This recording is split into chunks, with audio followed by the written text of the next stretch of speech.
Hello friends, good afternoon. स्वागत है आप सबका शिव कृपा क्लासेज पर। दोस्तों, इस वीडियो में हम लोग आरपीएफ कांस्टेबल व एसआई एग्जाम 2024 के शिफ्ट में पूछा सकने वाले मोस्ट इम्पॉर्टेंट जीके जीएस व करंट अफेयर्स के प्रश्नों को सॉल्व करेंगे। दोस्तों, आपके एग्जाम्स में जीके जीएस व करंट अफेयर्स के जितने भी टॉपिक से क्वेश्चंस पूछे जाने हैं, उन सभी टॉपिक्स को कलेक्ट करके A to Z एक एक क्वेश्चन व एक एक फैक्ट चुन चुन के डाला गया है। इसके अलावा आपके प्रीवियस ईयर एग्जाम्स के प्रश्नों को भी शामिल किया गया है। साथ में एक्स्ट्रा फैक्ट को पूरी तरह से कवर करने का प्रयास किया गया है।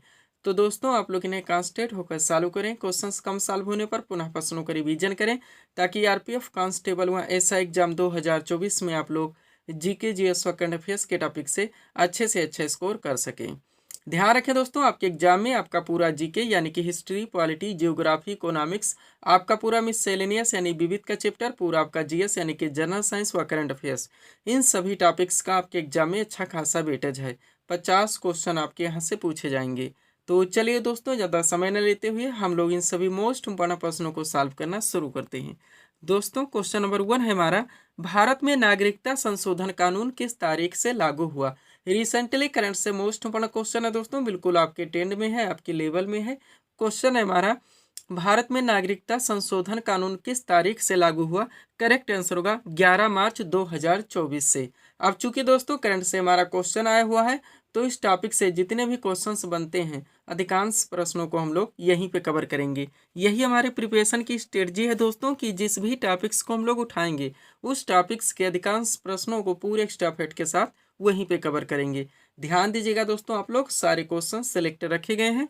पहला क्वेश्चन हमारा, महागौरव पुरस्कार 2024 से किसे सम्मानित किया गया। करेक्ट आंसर होगा निखिल वाघ को। किन्हें? निखिल वाघ को। एक एक क्वेश्चन दोस्तों आपके एग्जाम के लिए सुपर लगाए गए हैं यहाँ पे, आप लोग इन सभी प्रश्नों को रिवाइज जरूर करेंगे। नेक्स्ट क्वेश्चन है हमारा, बुकर पुरस्कार 2023 से किसे सम्मानित किया गया। करेक्ट आंसर होगा पाल लिंच को। किन्हें? पाल लिंच को। नेक्स्ट क्वेश्चन है, नोबेल शांति पुरस्कार 2023 से किसे सम्मानित किया गया।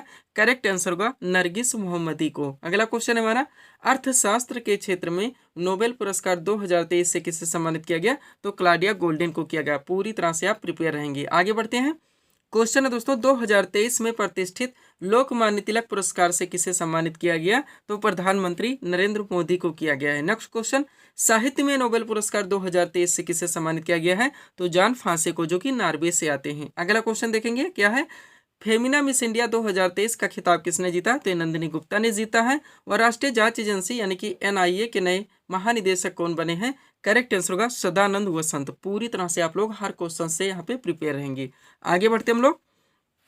अगला क्वेश्चन है दोस्तों हमारा, महिला प्रीमियर लीग 2024 यानी कि WPL 2024 का खिताब किस टीम ने जीता।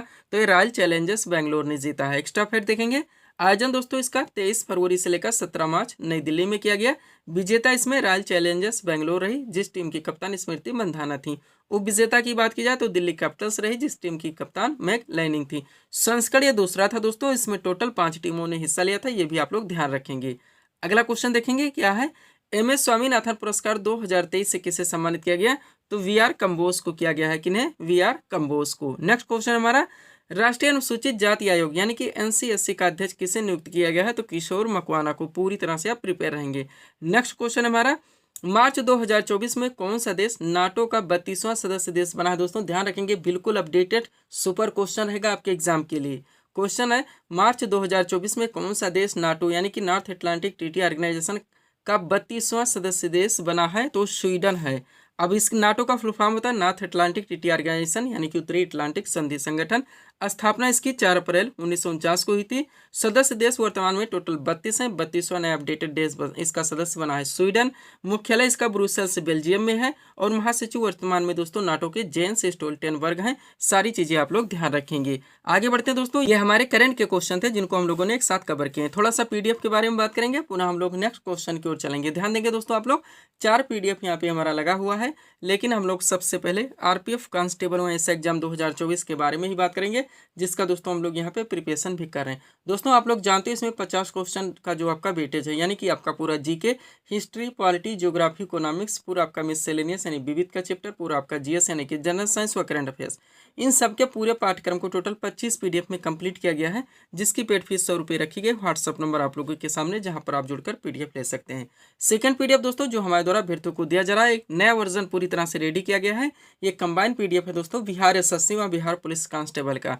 नेक्स्ट पीडीएफ जो हमारे द्वारा अभ्यर्थियों को दिया जा रहा है, यूपी पुलिस कांस्टेबल एग्जाम 2024, पूरा पीडीएफ दोस्तों नया वर्जन पूरी तरह से रेडी कर दिया गया है। लास्ट पीडीएफ जो हमारे द्वारा अभ्यर्थियों को दिया जा रहा है, एसएससी सीपीओ एग्जाम 2024 के नाम से। और आप लोग दोस्तों क्वेश्चंस के ट्रेंड लेवल जानते ही होंगे, यानी कि एसएससी के द्वारा जितने भी एग्जाम करवाए जाते हैं, चाहे एसएससी सीपीओ के अलावा आपका जीडी हो, एमटीएस हो, सीजीएल हो, सीएचएसएल हो, इन सभी के पाठ्यक्रम को भी ये पूरी तरह से कंप्लीट कर रहा है। बढ़ते हैं दोस्तों हम लोग अगले क्वेश्चन की ओर। इस पीडीएफ को बनाने में इतना दमखम लगा दिया दोस्तों कि अगर अच्छी से आप लोग रिवाइज कर लेते हैं तो निश्चित ही दोस्तों जीके, जीएस और करंट अफेयर्स के टॉपिक से आप लोग अपने एग्जाम में अच्छे से अच्छा परफॉर्मेंस करेंगे।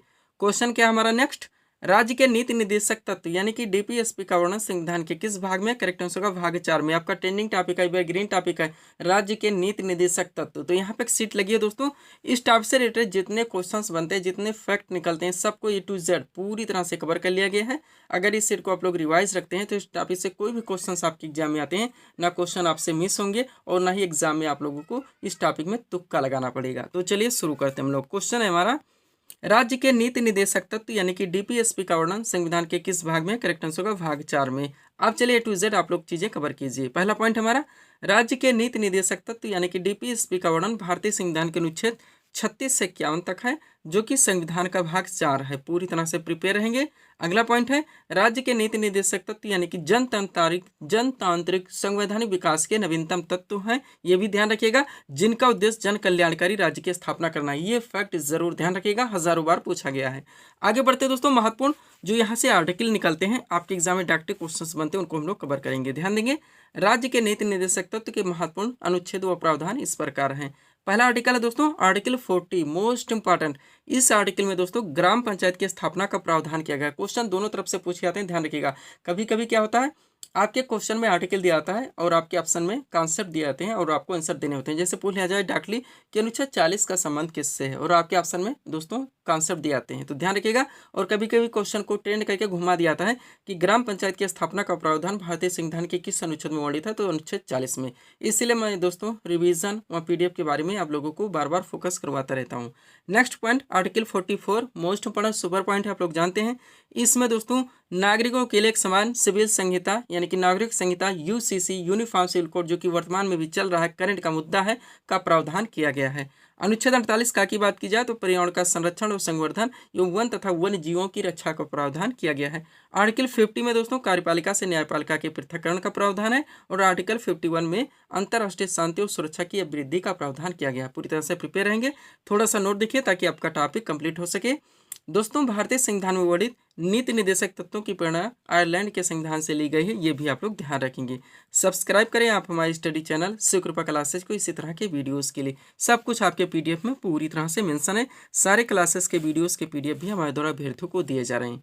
अगला क्वेश्चन क्या हमारा, खट्टे फलों में कौन सा अम्ल पाया जाता है? तो साइट्रिक अम्ल है। कौन सा अम्ल है? साइट्रिक अम्ल है। अब आप जान गए होंगे, जनरल साइंस का मोस्ट इंपोर्टेंट टॉपिक है, बराबर क्वेश्चन बनते हैं दोस्तों। तो इस टॉपिक से रिलेटेड जितने क्वेश्चंस हो सकते हैं सबको इस सीट में कवर किया गया है। इस सीट को आप लोग पूरी तरह से रिवाइज रखेंगे तो इस टॉपिक से कोई भी क्वेश्चन आपके एग्जाम में आते हैं, आपसे क्वेश्चन सॉल्व हो जाएंगे। तो चलिए शुरू करते हैं हम लोग। क्वेश्चन है दोस्तों हमारा, खट्टे फलों में कौन सा अम्ल पाया जाता है? तो साइट्रिक अम्ल है। देखिएगा, एक तरफ प्राकृतिक स्रोत और दूसरी तरफ उनमें कौन से अम्ल उपस्थित होते हैं, उनके नाम दिए गए हैं। शुरू करते हैं हम लोग।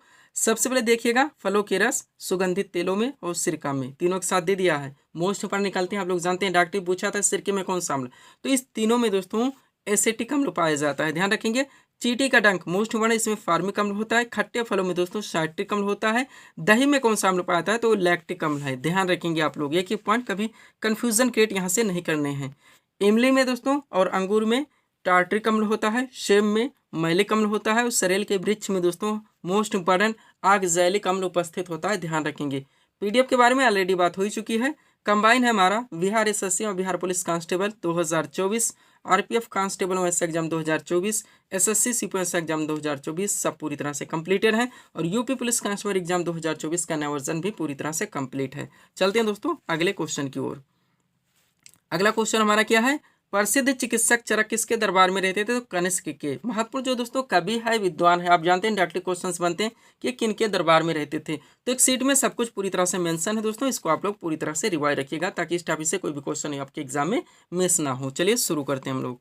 क्वेश्चन है हमारा, प्रसिद्ध चिकित्सक चरक किसके दरबार में रहते थे? कनिष्क के। एक तरफ कवि और विद्वानों के नाम है, दूसरी तरफ संरक्षक और शासक जिनके दरबार में रहते थे। सबसे पहले हरिशरण ये किनके दरबार में रहते थे? तो समुद्रगुप्त के। कौटिल्य चाणक्य दोस्तों चंद्रगुप्त मौर्य के दरबार में रहते थे। अश्वघोष, यहाँ पे देखिएगा 3 एक साथ दिखाएंगे दोस्तों ताकि कंफ्यूजन क्रिएट ना हो। क्या क्या है दोस्तों? अश्वघोष है, नागार्जुन है और दोस्तों चरक हैं। ये तीनों के तीनों कनिष्क के दरबार में रहते थे, ध्यान दीजिएगा। बाणभट्ट हर्षवर्धन के दरबार में, चंद्रवरदाई पृथ्वीराज चौहान के दरबार में और कालिदास मोस्ट इंपोर्टेंट चंद्रगुप्त विक्रमादित्य यानी कि चंद्रगुप्त द्वितीय के दरबार में रहते थे। पूरी तरह से आप दोस्तों क्लियर रहेंगे। पीडीएफ के बारे में लिए दोस्तों ये हमारा व्हाट्सअप नंबर लगा हुआ है। बढ़ते हम लोग अगले क्वेश्चन की ओर। अगला क्वेश्चन हमारा किस टॉपिक से देखेंगे आप लोग। क्वेश्चन रखा गया है, बृहदेश्वर मंदिर का निर्माण किसने करवाया था? करेक्ट आंसर होगा राजराज प्रथम ने। किसने? राजराज प्रथम ने। क्वेश्चन कहाँ से आया दोस्तों? गुप्तोत्तर काल के जो महत्वपूर्ण दोस्तों मंदिर स्थापत्य निर्माण करता आप जानते हैं, डॉक्टर पूछा था बृहदेश्वर मंदिर का निर्माण किसने करवाया था? लिंगराज मंदिर। सांची का स्तूप हजारों बार पूछा गया। तो जो महत्वपूर्ण मंदिर है, इमारतें हैं दोस्तों, उनको पूरी तरह से इस सीट में कवर किया गया है। आप लोग इस सीट को पूरी तरह से दोस्तों रिवाइज रखेंगे ताकि कोई भी क्वेश्चन इस टॉपिक से आपका मिस ना हो। डायरेक्ट क्वेश्चन बनते हैं, सब कुछ आपके पाठ्यक्रम में पूरी तरह से मेंशन है और जितनी चीजें दोस्तों आपके पाठ्यक्रम में मेंशन है यानी जहां जहां से क्वेश्चंस आपके एग्जाम में बनने हैं सब कुछ हमारे द्वारा पूरी तरह से कंप्लीट कर दिया गया है और सारे क्लासेस के वीडियोस के पीडीएफ हमारे द्वारा अभ्यर्थियों को दिए जा रहे हैं। तो चलिए शुरू करते हैं हम लोग। क्वेश्चन है हमारा, बृहदेश्वर मंदिर का निर्माण किसने करवाया था? करेक्ट आंसर होगा राजराज प्रथम ने। अब एक तरफ महत्वपूर्ण मंदिरों एवं इमारतों के नाम दिए गए हैं, दूसरी तरफ उनके निर्माणकर्ता के नाम। चलिए शुरू करते हैं हम लोग। पहला दोस्तों पुरी का जगन्नाथ मंदिर, इसका निर्माण अनंत वर्मन चोड़गंग ने करवाया था, ध्यान रखेंगे। कोणार्क का सूर्य मंदिर एग्जैक्ट लोकेशन भी डाल दिया गया है, ध्यान रखेंगे। नरसिंह देव प्रथम ने इसका निर्माण करवाया था।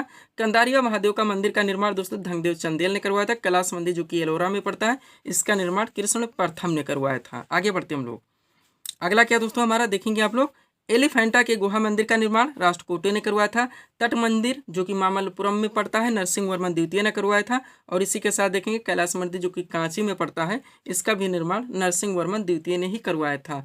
अगला बृहदेश्वर मंदिर जो तंजौर में है, राजराज प्रथम ने करवाया था। मुक्तेश्वर मंदिर जो कांची में है, नंदीवर्मन द्वितीय ने करवाया था। इसी के साथ बैकुंठ पेरुमाल जो मंदिर है, इसका भी निर्माण नंदीवर्मन द्वितीय ने ही करवाया था।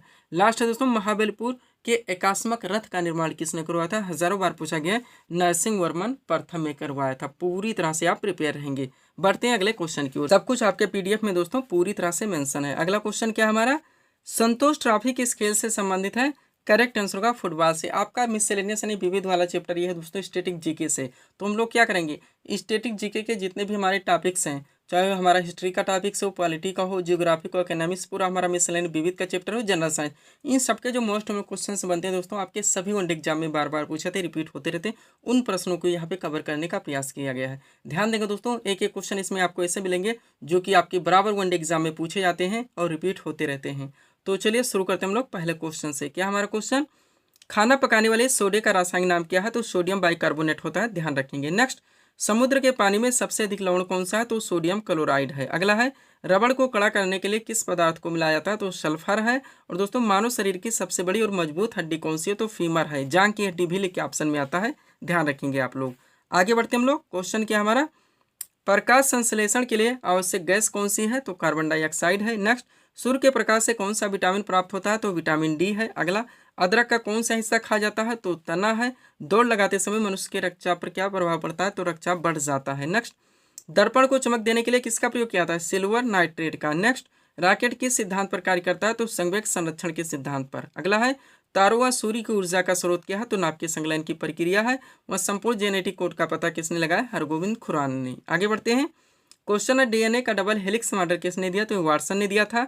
दाढ़ी बनाने के लिए कौन सा दर्पण काम में लाया था? वो अवतल दर्पण है। वॉशिंग सोडा का रासायनिक नाम क्या है? Sodium carbonate. और साधारण नमक का रासायनिक नाम क्या है? तो सोडियम क्लोराइड। एक एक पॉइंट आप लोग पूरी तरह से ध्यान रखेंगे। आगे बढ़ते हैं हम लोग। क्वेश्चन क्या अगला दोस्तों हमारा, लोनार झील किस राज्य से में स्थित है? तो महाराष्ट्र में। भारत में मीठे पानी की सबसे बड़ी झील कौन सी है? वुलर झील है। भारत में खारे पानी की सबसे बड़ी झील कौन सी है? तो साभर झील है। और मध्य प्रदेश के नए मुख्यमंत्री कौन बने? डॉक्टर मोहन यादव हैं। नेक्स्ट क्वेश्चन, त्रिपुरा के नए राज्यपाल कौन बने? इंद्रसेना रेड्डी नल्लू। भूकंप की तीव्रता मापने वाला यंत्र कौन सा है? सिस्मोग्राफ है। संतोष ट्रॉफी किस खेल से संबंधित है? फुटबॉल से। और देवधर ट्रॉफी किस खेल से संबंधित है? तो क्रिकेट से। आगे बढ़ेंगे। नौटंकी किस राज्य का प्रसिद्ध लोक नृत्य है? उत्तर प्रदेश का। घूमर किस राज्य का प्रसिद्ध लोक नृत्य है? राजस्थान का। सम्राट अशोक ने कलिंग पर कब आक्रमण किया था? 261 ईसा पूर्व में। और सबसे प्राचीन पुराण कौन सा है? तो मत्स्य पुराण है। कौन सा है? मत्स्य पुराण है। पूरी तरह से आप ध्यान रखेंगे। आगे बढ़ते हम लोग। क्वेश्चन है हमारा, गीत गोविंद के रचनाकार कौन है? तो जयदेव है। नेक्स्ट, भारत के नियंत्रक एवं महालेखा परीक्षक की नियुक्ति कौन करता है? राष्ट्रपति। संसद के संयुक्त अधिवेशन को कौन बुलाता है? तो राष्ट्रपति। और चेचक के टीके की खोज किसने की थी? एडवर्ड जिने ने। एक क्वेश्चन यहाँ पे आप लोग ध्यान रखेंगे। आगे बढ़ते हैं। क्वेश्चन है, किसान घाट किस महापुरुष का समाधि स्थल है? चौधरी चरण सिंह का। लावड़ी किस राज्य का लोक नृत्य है? महाराष्ट्र का। राष्ट्रीय किसान दिवस किस तिथि को मनाया जाता है? 23 दिसंबर को। वहाँ उड़ीसा के नए राज्यपाल कौन बने हैं? तो रघुवर दास। कौन? रघुवर दास। पूरी तरह से आप प्रिपेयर रहेंगे। तो ये थे दोस्तों इस सीरीज के टॉप MCQs के प्रश्न, जिनको यहाँ पे हम लोगों ने सॉल्व किए हैं। उम्मीद है दोस्तों आप सभी लोगों ने सॉल्व किए होंगे और देखे होंगे कि यहाँ से आपके कितने प्रश्न सही हो रहे हैं। तो दोस्तों इसी तरह के वीडियोस के लिए आप हमारे स्टडी चैनल शिव कृपा क्लासेस से जुड़ें व चैनल को सब्सक्राइब करें, ताकि हमारे द्वारा दी जाने वाली सभी वीडियोस आप क्रम से सबसे पहले देख सकें। तो मिलते हैं दोस्तों हम नेक्स्ट वीडियोस में। Thanks for watching.